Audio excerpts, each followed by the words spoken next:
Hello and welcome to the task Ray Chopper. In this task, we are not going to use the regular graphics pipeline techniques of defining the 3D geometry and using vertex shader and then fragment shader. Instead, we are going to use ray tracing. So what we do is we define the point where the camera is, and then we imagine this plane, which is the screen. And then we are going for each pixel throw a ray from the camera in direction of that pixel. And when that ray hits something, we can calculate some values of this hit, this collision, and then calculate the color, what the picture should actually be. The ray equation is defined like this. So it requires the start point, which is in our case the camera, and it also requires the direction, which is the direction from the camera to the pixel. And then there's t, which is the distance. So we will also need to calculate the t because the ray might collide with many different triangles, but we want only the triangle that is the closest. So the first thing that it hit. We are going to use the Müller-Trumbohr ray triangle intersection algorithm. You can open this link and read about this on this Wikipedia article. There are also code examples here, but I highly recommend you read the calculation chapter here. It's much more intuitive understanding here. And for this task, we need to send different data to the fragment shader. Since we are not going to use vertex shader, we need to send some additional data to the fragment shader. For example, we need to send all the information about all the triangles that are in the scene, so we can check if there are intersections with them. And for that, we need the locations of the vertices and how those vertices are connected. And those things can be done with the data texture and also uniforms. So the phase synthesis we can send directly to the shader by IVEC3. So this is integer vector 3. And each face is a triangle, so it has 3 indices. So that is perfect for us. And we are going to use a uniform for that, specifically IVEC3 array. And the locations we will send as a texture. And then we are going to use those indices in the IVEC3 to sample this texture. And this is not a regular texture, this is a data texture. And the difference is that we only have one row, so we only have 1 by the number of vertices, number of pixels. And we are also going to use the nearest filter. This means that when we sample somewhere in this pixel, we are always going to get the value of this pixel. And this is important because we don't want to interpolate between different vertex values. We want the specific vertex value. And we are going to use the same approach to send the world normals and colors as well. So on this picture, you can see that for the world coordinates, we send 1 coordinate for each vertex we have, but for the world normal and color, we only send the normal and color for each face. So 1 trio of vertices. So keep that in mind when you try to solve this problem. Those two textures have different sizes. And also this texture has 2 rows. So 1 row is for the world normal and the other row is for the color. And if you download the codes, you can see something like this. So in this code, we only have 4 files. We have the main.js, which is where we set up the data textures and the uniforms, and also change some of the fragment shader code automatically here. Then we have the index. We don't need to change that. We also have vertex shader. We don't change that either because we are going to use ray tracing, which is all done in fragment shader. And finally, we have the fragment shader. And here we also had to change something. So we have to implement the intersection algorithm. That's the Müller-Trumbohr ray triangle intersection algorithm that we have to implement here. We have a raycast function. We see that texture 2D is used for the vertex data. So that's the data texture to get the triangle information. Then we have the calculate color, which is if we have a ray and the hit, then we can calculate the color. So we also have to implement the Phong or Blinn lighting model here. And then we have a ray trace function. So it uses the raycast and then calculates the color and then returns the color. And finally, that ray trace output is used as a pixel value. But let's go through the main.js first. That's where we do almost half of our work that we need. So at the beginning of the source code, we have these 4 arrays. We have the vertices, we have the faces, we have the colors and normals. So those are the information that we need to send to the fragment shader. But those are in array form. And this is because we want to, before creating a data texture, we want to fill this data with some scene values. For example, we want to add a hanger and a chopper. And that's what we do with these arrays. We fill them up. And then later, when we have filled them up with all the things that we want in our scene, we will convert them into the data texture. Then we also have a triangle count and vertex count. So those are the data texture sizes, basically. And we have shader data and data textures as well. And we also have these values here. And we have to remember these values because we will add a chopper and we want the blades to rotate. So what we have to do is we have to change the texture values at each frame and then resend them to the shader.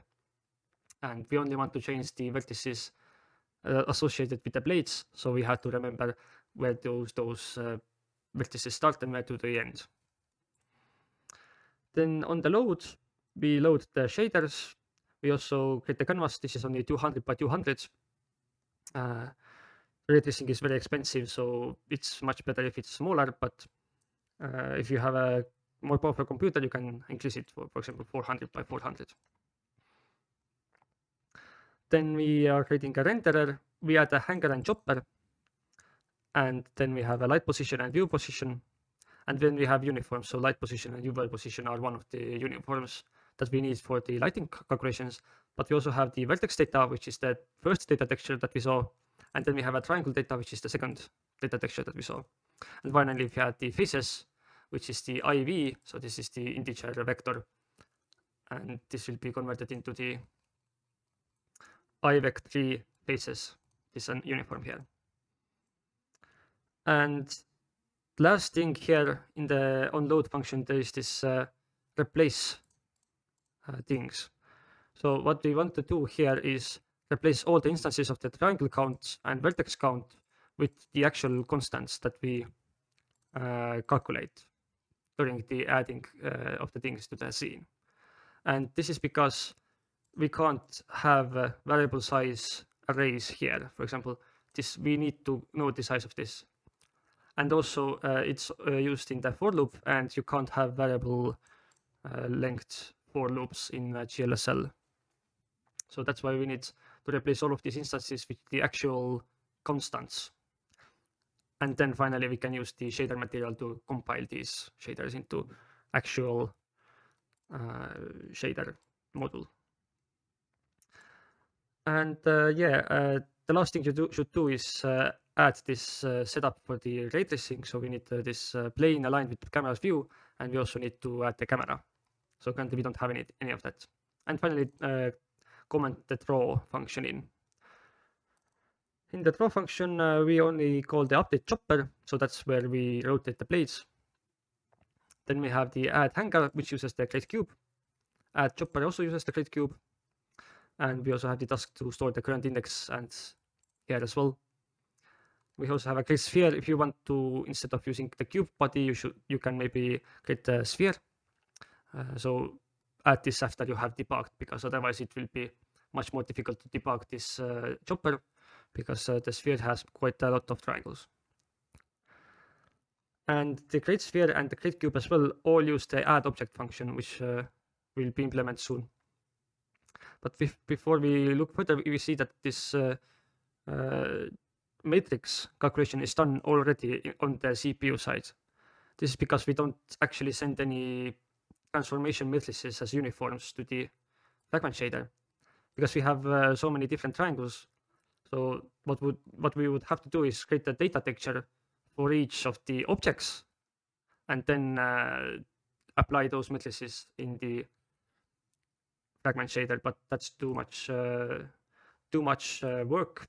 If we have a static scene, then we can just apply these matrices during the setup. In the add object function, we get the geometry of the object and the color as well. And what we have to do is put the vertices inside the vertices array, the global array, and also update the faces and normals and colors. And we'll see later how to do it. So one thing to keep in mind is that the Three.js only supports 1 or 2 or 4 channel textures, which means that the locations as well as the normals and colors have to be 4 channel values. Even though the locations and normals and colors all have 3 channels, we have to add the path byte to it.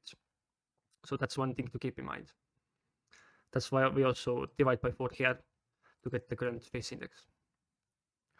Then we have the generate data textures. So that's the other half of the setup. And here we have already created one data texture for the vertex texture. And we see that the data here is just vertices. We just copy paste all the vertices and then create this data texture. We need to do the same thing for the triangle data. And then we can return it. Right now, this is not defined. So if we look at the result now, you get the error triangle texture is not defined. So that's the very first thing we should do. And finally, we have the update chopper. We see here that just creates a new vertex, new normal up and rotation. And you should use these values that you have defined in the add chopper here. Those values that you define in these tasks to selectively update the values in the texture. But yeah, let's start from this generate data textures. So what we want to do is similar thing for normals and colors. For this, we create the triangle count x2, so 2 times the triangle count data texture. First row will store the normals, second will store the colors. So that's what we want to do. So let's just copy the data texture here, but rename it to the triangle data.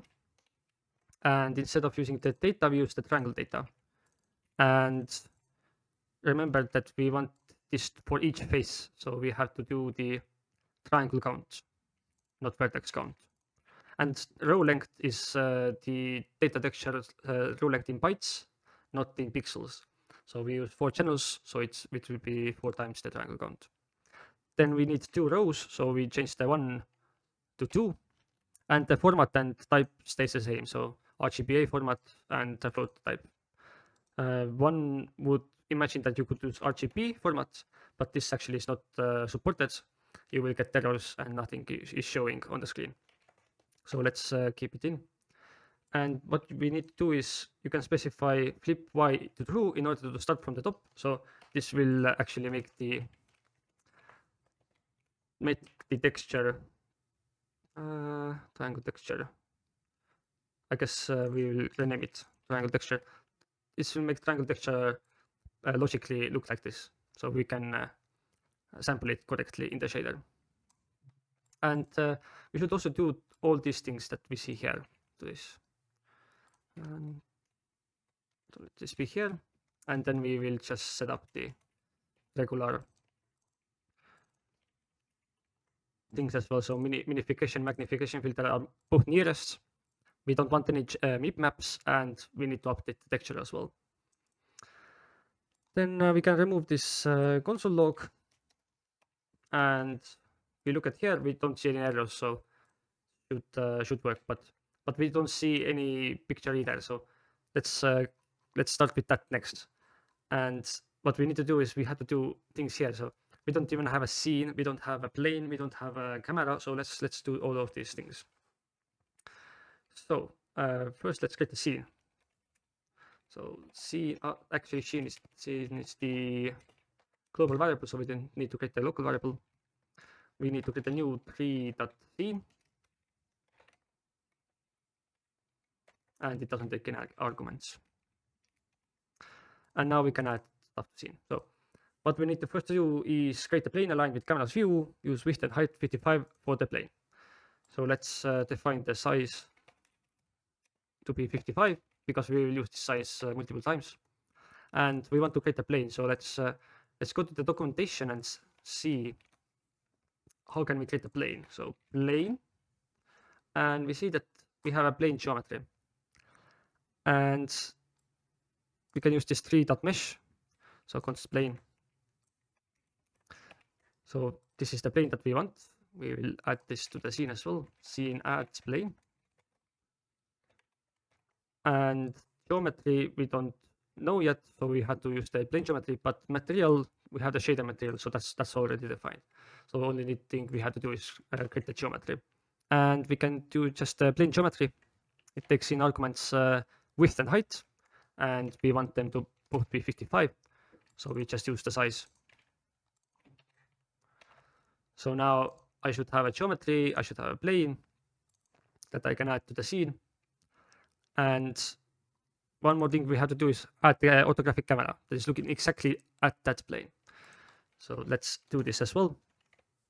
So orthographic camera, let's go to the documentation again, orthographic camera. So let's just copy, and we can see that it uses just left, right, top, bottom, near, far values. So instead of using left, right, let's just use the size for width and height.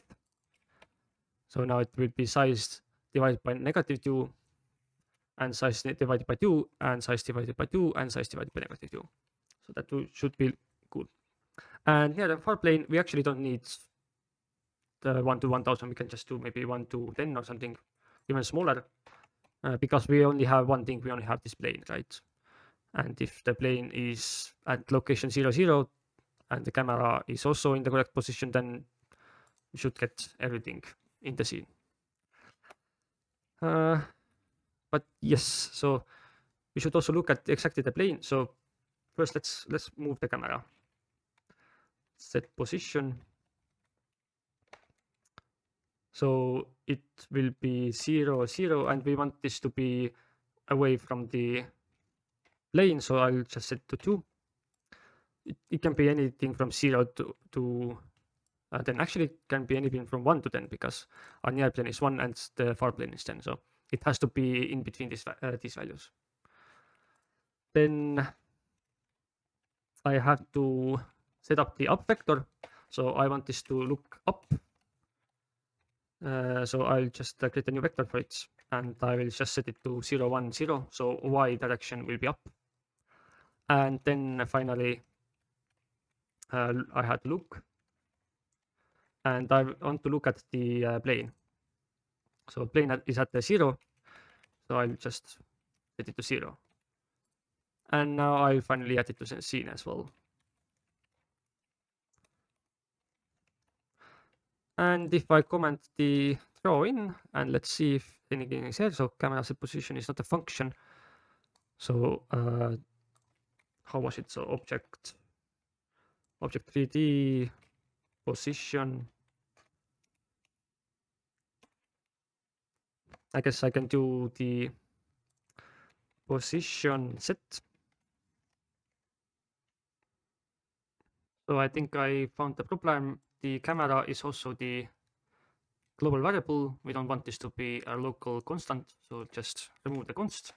And now everything should work. Yep, now I can see black screen, and I see some error here. So I can see that there should not be a space here. So let's quickly fix this problem as well. So it's where the normal is defined.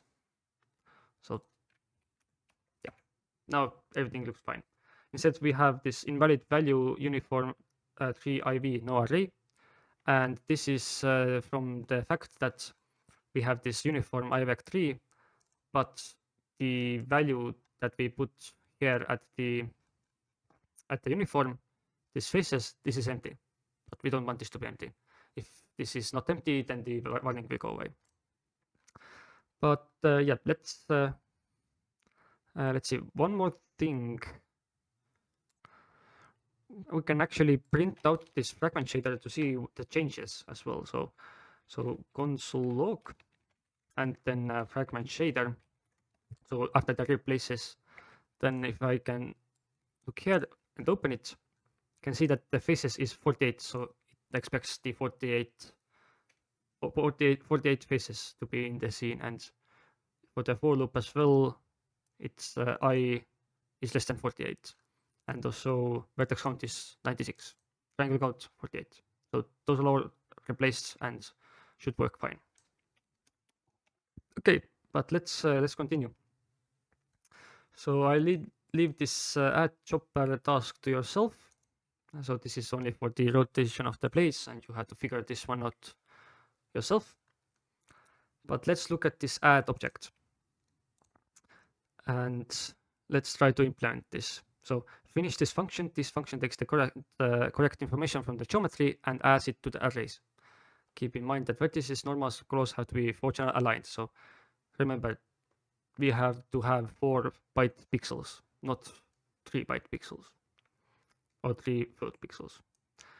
Each object has its own faces. So current face index, we will use that later. But currently, let's just update the vertices. So we have the vertices array, right? And we have the geometry, and this has the geometry attributes position array, which contains all the positions of the vertices of that geometry. So let's first save this into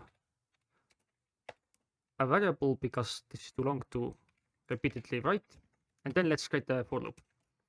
So let the I start from 0 and I end at the length of the verts. So this is a float32, no, yeah, this is float32 array, and float32 array has the length attribute, so we can use the length attribute. One other attribute you could use geometry.attributes.position.count, and that's exactly the same thing.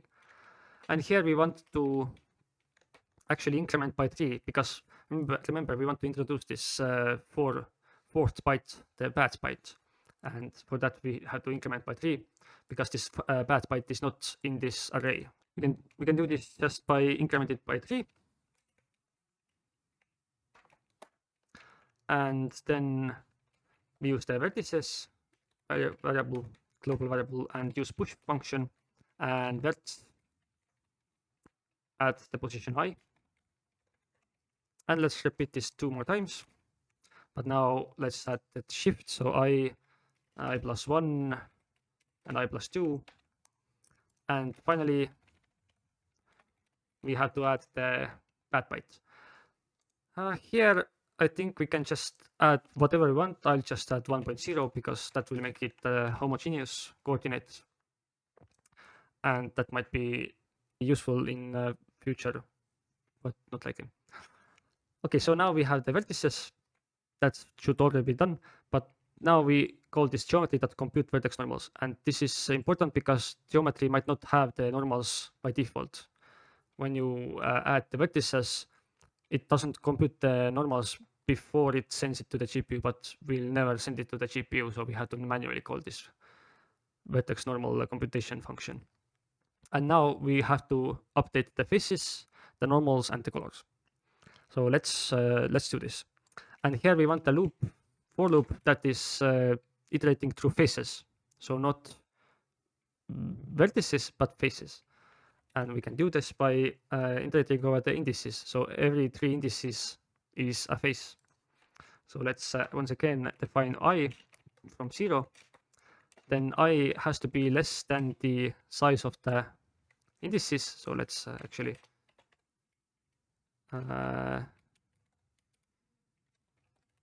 save it into a variable. So indices length. And then once again, we want to increment it by 3. This is because every 3 indices is one face. So that's what we want to do. Okay, yep. And then we will define the body of the for loop. So first, let's update the faces. And faces doesn't have to be 4 byte or 4 float aligned. So we can be more lenient with it. We can just put faces in it. So we can do so indices I, and then continue with this I plus 1, I plus 2, plus 2. So now we have 3 indices in our face. That's what we wanted. And then on the next iteration of the for loop, we add the next indices. But now we have to add the normals and colors. So colors actually is simple because we only have this color. So let's just push it. Colors, push, and we can do color.x, color.y, color.z. And then the path byte as well, I'll just set it to 1 because this will be like alpha value, but we will not use it right now. In theory, you could implement transparency and use this fourth value as well, but currently I'll just set it to 1. Let's see, no errors so far. So finally, we should update the normals, and this is a bit more difficult because we have this I that iterates over the indices. But how do we get the normal for this one face? Because the geometry has normal for each vertex, but we want the normal for each face. Luckily, the normal is equal for all vertices in one face. So we just take the first vertex index. So let's just define it. First index. So that would be the indices that indices at the position I. Then we want to sample test the geometry.normals array. So let's save it into the variable. So be careful not to name this to normals because that's the global variable, and if you rename it or redefine it, then everything will break. Okay, we have the norms, but norms has variables. Well, norms has elements. So x1, x1, y1, z1, x2, y2, z2.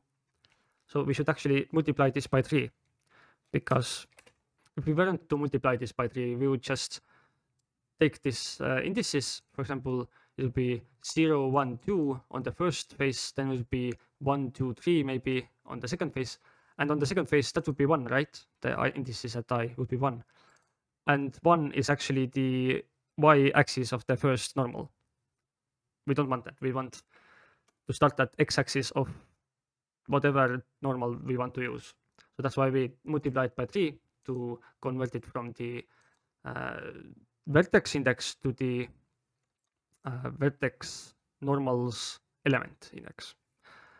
And finally, we can just push this into the normals array. So push, and let's, instead of using the first index, fi, so it's shorter, and we can use the norms. So norms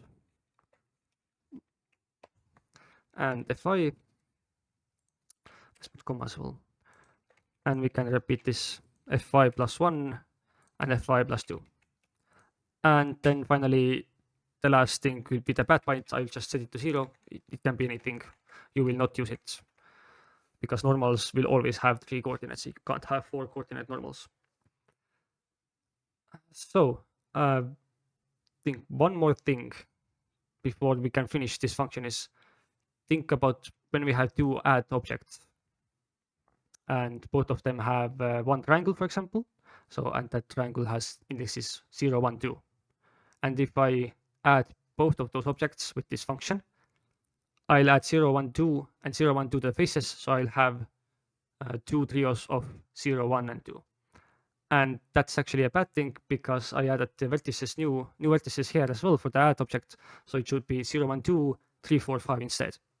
So we should add this offset to this index. And luckily we already have this current face index. We can add this. This will do this offsetting for us. So now this current face index has this offset that makes these indices use these vertices that we actually added to the vertices array.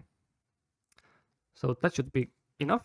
I'll just use some indenting to make it better looking.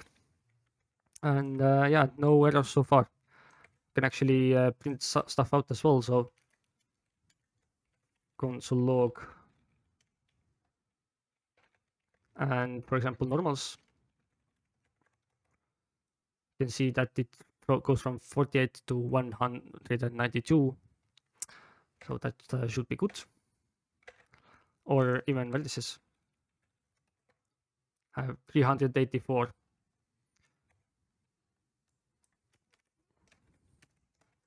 And if you have like weird values, so you have maybe too many normals or too many colors or too many faces, make sure that this incrementation is by 3, not by 1.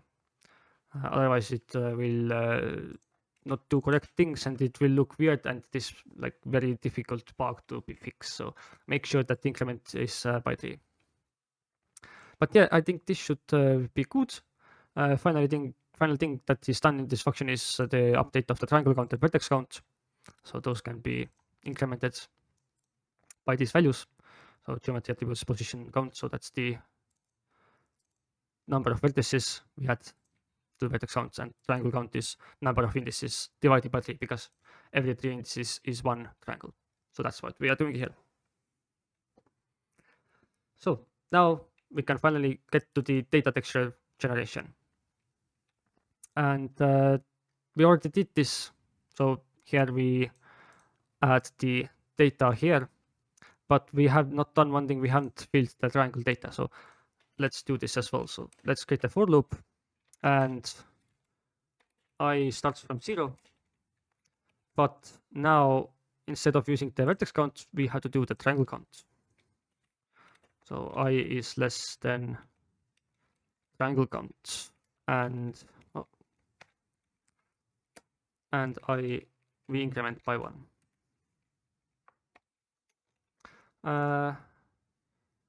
Here we multiply by 4, so for each channel. So instead of using the triangle count, we should use the row length, because we are filling it row by row. So now we can first add the normals. So this will be at position I, and we can equal it to normals at position I as well. And they should match 1 to 1, because normals has 4 channels per normal, and this will also have 4 channels per normal. So that should be good. And then we also had to add the colors. So triangle data again. But instead of I, we should go to the next row. So we'll just add the row length. And instead of using normals, we use colors. And now we should have all the data. So actually we can test this out. At the end of the main function, there is this small debugging code. So you can see that the vertex data has this data in it. I don't know if this is correct or not. We shall see. Then I can also maybe print out the triangle data, see what that looks like. So that has this very low values here. I'm not sure if this is correct. Let's debug this and see. So I can comment this out again. And yeah, I can start looking at this code. So let's go through the call stack. So I'm going to ray trace, and I get the color from this. So the color will be from the ray hit, and the result is the calculate color. So that's what we have to do. One of the things we have to do here is fetch also the normal vector. So we are already fetching the color, and now we also have to fetch normal for lighting calculations. Currently we are just setting normal to this, which is not even a normal. Okay, but we also called the raycast, and raycast has already been completed. You don't have to change anything here. But what we are doing here is for each triangle, we get the vertex index value. So this will be the faces, the array that we saw, that we defined, and we take the ith element from this. We add 0.5 to all of them, because we don't want to sample those textures from the corner of the pixels. We want them to sample at the center of the pixels, and the center of the pixel is 0.5. and then we divide everything by vertex count. And that should get us a UV coordinate on each axis for all 3 vertices of the triangle. And then we get those vertices. So triangle 0, 1, and 2 are the vertices of those triangles. And we use the texture2t function. We take the vertex data and then use this UV coordinate here.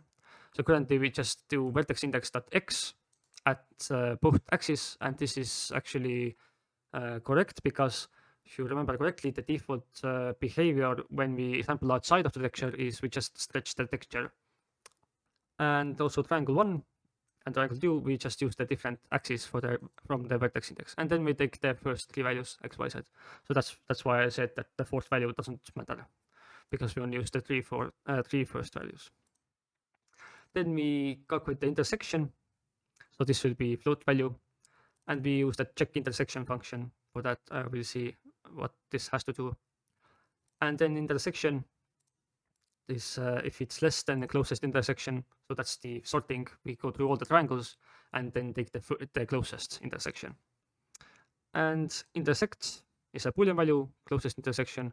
If it's greater than -1, then we know that it intersected with something, and then we can create this hit.t or hit-t type struct. And this is a one-liner for this code. So if you don't understand what this does, you look at this comment here and it's the same thing. It's just in one line. And yeah, then we return the array hit. So array hit consists of the intersects. So is it true or false? Then it's closest intersection index. So what triangle was hit? So we say I, that's the triangle. And then we also get the hit point. So float intersects. So we convert the intersects, which is a Boolean, to float. If it's false, it's 0. If it's true, it's 1. And then we do the array start plus the t times redirection. That's the equation here. We use this. And this will actually be the point where the intersection happened. And yeah, then we can use this hit data, for example, this index later in the calculate color to get the, so yeah, array hit index. We use this to query the triangle data, like get the color and normal according to what triangle was hit. But let's look at the check intersection as well. So this will be the Möller-Trombone ray triangle intersection algorithm that you have to implement. And yes, this is the algorithm here. And you can use this code example here. It's actually quite a simple algorithm. We just first check if ray is parallel to the triangle. If it's not parallel, then we know that it might hit. If it's parallel, it will never hit. And then we will calculate the hit position, and then we also check if that hit position is actually on the triangle or is just on the plane where the triangle lies on. And yeah, it uses this system of linear equations, and we use the Cramer rule to solve it. Since this geometrics is inversible, we can do a determinant on it, and Cramer's rule uses this determinant to calculate the results of this system of linear equations very fast. And we can see here as well that if it's parallel, then we return false, so we can actually do an early exit. And then we use the Cramer rule 3 times. And each time we exit early if we see that the barycentric coordinate where we are landing is not between 0 and 1. And yet t will be the distance that we actually want, so we'll return the t. I wish you good luck on solving.